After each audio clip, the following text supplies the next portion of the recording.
नमस्कार क्लास 8 बच्चों, आपको मैं सिंधु घाटी की सभ्यता पार्ट 3 आपका चल रहा है। काफ़ी लंबा पाठ है आपका और मैं चाह रही हूँ कि थोड़ा हम लोग पढ़ते चलें।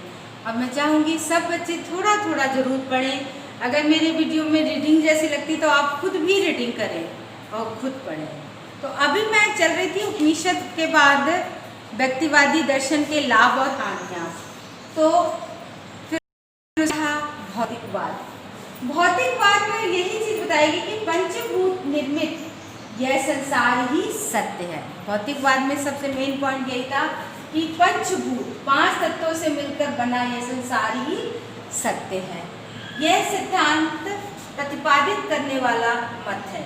ये जो भौतिकवाद है, भौतिकवाद में क्या है, ये यही कहते हैं संसार में दिख रहा है जो है वही सत्य है। 5 तत्वों से मिलकर जो शरीर बना है, पंच तत्व से बना शरीर, तो इससे जो बना है यही सत्य है।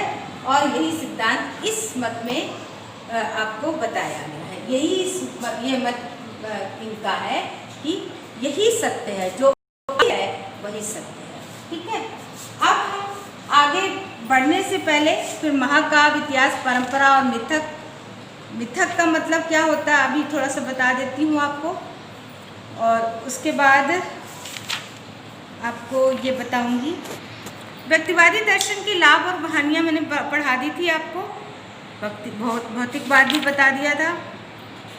ठीक है, आगे चलते। एक चीज़ और बता दूं कि जब मैं पढ़ा रही हूँ तो उसमें कुछ चीज़ें ऐसी आती हैं। एक आता दंत कथा, आगे बढ़ेंगे तो बताएंगे। दंत कथा ऐसी किंवदंती कथा, किंवदंती माने कहानी या लोगों के द्वारा जो कही जाती है कथा, लोग सिर्फ एक दूसरे से सुनते आए हों और उसका कोई ठोस प्रमाण ना हो, उसे दंत कथा कहते हैं। ये कहते हैं कि गणेश जी और पार्वती जी की कथा कि गणेश जी का जन्म कैसे हुआ, ये एक दंत कथा है। इसका कोई पुष्टि नहीं है, कोई प्रमाण नहीं है, लोगों के द्वारा सुना जाता है। बहुत सी ऐसी कहानी पुराणों की हैं, और जब महाभारत पढ़ते हैं उसमें कुछ ऐसी कहानियाँ हैं जिनका कोई सबूत नहीं है, प्रमाण नहीं है, तो वो उनको हम कहते हैं दंत कथा। आख्यान क्या होता है? जिसका विवरण पुराणों में मिलता है। आख्यान जिसका विवरण पुराणों में मिलता है। तो इस तरह से कुछ शब्द हैं, ये आप ध्यान रखें, पढ़ें।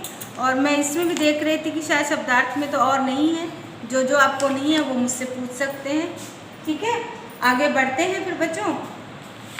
ठीक, हाँ बच्चों, तो मैं महाकाव्य, इतिहास, परंपरा और मिथक पढ़ा रही थी और इसमें आपको इतना समझा दिया था। तो यूनानी, चीनियों और अरब वासियों की तरह प्राचीन में भारतीय इतिहास नहीं थे, इसीलिए आज हम घटनाओं के कालक्रम का सही अनुमान नहीं लगा पाते। आधुनिक विद्वान धैर्यतापूर्वक बहुत मंद चाल से भारतीय इतिहास की भूल भुलैया के सूत्रों को खोज कर रहे हैं। कल्हड़ एक कवि थे और उनकी राजत तरंगिनी, क्या है? राज तरंगिनी एकमात्र प्राचीन ग्रंथ है। ये बहुत इंपॉर्टेंट बात है, जिसे इतिहास माना जाता है। इसकी इस रचना ईसा की 12वीं शताब्दी में की गई थी। यह कश्मीर का इतिहास है। बाकी घटनाओं के लिए हम महाकाव्यों, अभिलेखों, कलाकृतियों, इमारतों के अवशेष, सिक्कों, अन्य ग्रंथों के कल्पित इतिहास, शिलालेखों और संस्कृत साहित्य के विशाल संग्रह की सहायता लेनी पड़ती है। विदेशी यात्रियों के सफ़रनामों से भी बहुत सहायता मिलती है, विशेष रूप से यूनानियों व चीनियों के, और कुछ बाद में आने वाले अरबों के विवरण इत्यादि हैं। परंपरागत वृत्तांत, पौराणिक कथाओं और कहानियों के आधार पर रचित इतिहास तथा दंत कथाओं के इस मिश्रित रूप का व्यापक प्रचार हुआ। इनमें भारतीय जनता को एक मजबूत और टिकाऊ सांस्कृतिक पृष्ठभूमि मिली। इन सब से हमें हमारी जो संस्कृति थी वो थोड़ा सा कहते हैं मजबूत हुई। अब आया महाभारत। महाभारत में मैंने आपको बताया था कि ये महाभारत क्या है, इसका तर्क कि महाभारत का दर्जा विश्व की श्रेष्ठतम रचना में सर्वोपरि है। भगवत गीता महाभारत का ही अंश है। देखते हैं क्या है महाभारत में। महाकाव्य के रूप में रामायण और महाभारत महान रचनाएं हैं। महाकाव्य के रूप में, महाकाव्य हैं ये, के रूप में रामायण और महाभारत महान रचनाएं हैं। आपसे पूछा जाए दो महान रचनाओं के नाम तो आप बता सकते हैं रामायण और महाभारत। लेकिन महाभारत का स्थान विश्व की श्रेष्ठतम रचनाओं में है। यह रचना परंपरा और दंत कथाओं, ये दंत कथा आ गया, जिसका कोई प्रमाण ना हो, लोगों के द्वारा कहा जाता है, एक दूसरे से सुना जाता हो, कहा जाता हो का, तथा प्राचीन भारत की राजनीतिक और सामाजिक संस्थाओं का विश्वकोश है। इसी समय भारत में विदेशियों का आना, आपको पता है जैसे महाभारत जब शुरू हुई थी तो उसी समय विदेशियों का आना शुरू हो गया था। और अपने रीति रिवाजों को साथ लाने का उल्लेख मिलता है। बहुत से लोग विदेशों से आए, उन्होंने अपने रीति रिवाज ही यहाँ ले आए। आर्यों में स्त्रियों के अनेक विवाह का चलन नहीं था। आर्य में क्या था, स्त्रियों में विवाह नहीं होता था कि एक स्त्रियों के अनेक विवाह हों। लेकिन महाभारत की कथा की एक विशेष नायिका द्रौपदी एक साथ 5 भाइयों की पत्नी है। भारत में पहले से मौजूद आदिवासी और नए आने वाले लोग भी आर्यों के साथ घुल मिलकर एक हो रहे थे, जिस कारण वैदिक धर्म में संशोधन किया जा रहा था। इसने सभी को एक सार करके चलने वाला यह उदार व्यापक रूप ग्रहण कर लिया था, जिससे आधुनिक हिंदू धर्म का जन्म हुआ और जिसे सभी ने खुले मन से ग्रहण किया। सत्य पर किसी का एकाधिकार नहीं हो सकता, उसे देखने और उसके करीब पहुंचने की बहुत सारे हैं। महाभारत में हिंदुस्तान की बुनियादी एकता पर बल देने की कोशिश की गई है। यह विशाल गृह युद्ध मतलब घर में जो युद्ध होता है उसको गृह युद्ध, महाभारत भारत का एकाधिकार स्थापित करने के लिए लड़ा गया था। इसी युद्ध में एक अखंड भारत की अवधारणा की शुरुआत हुई। इस अवधारणा के अनुसार आधुनिक अफगानिस्तान का बहुत बड़ा हिस्सा भारत में शामिल था। इस हिस्से को उस समय गांधार कहा जाता था। गांधार नरेश कौन था? दिल्ली केवल नाम का ही आधुनिक शहर नहीं है, बल्कि इस इलाके के पास ही हस्तिनापुर और इंद्रप्रस्थ नाम के पुराने शहर, ये देखिए हस्तिनापुर और इंद्रप्रस्थ ये दिल्ली के पास ही हैं, नाम के पुराने शहर इस समय भारत की राजधानी बने थे।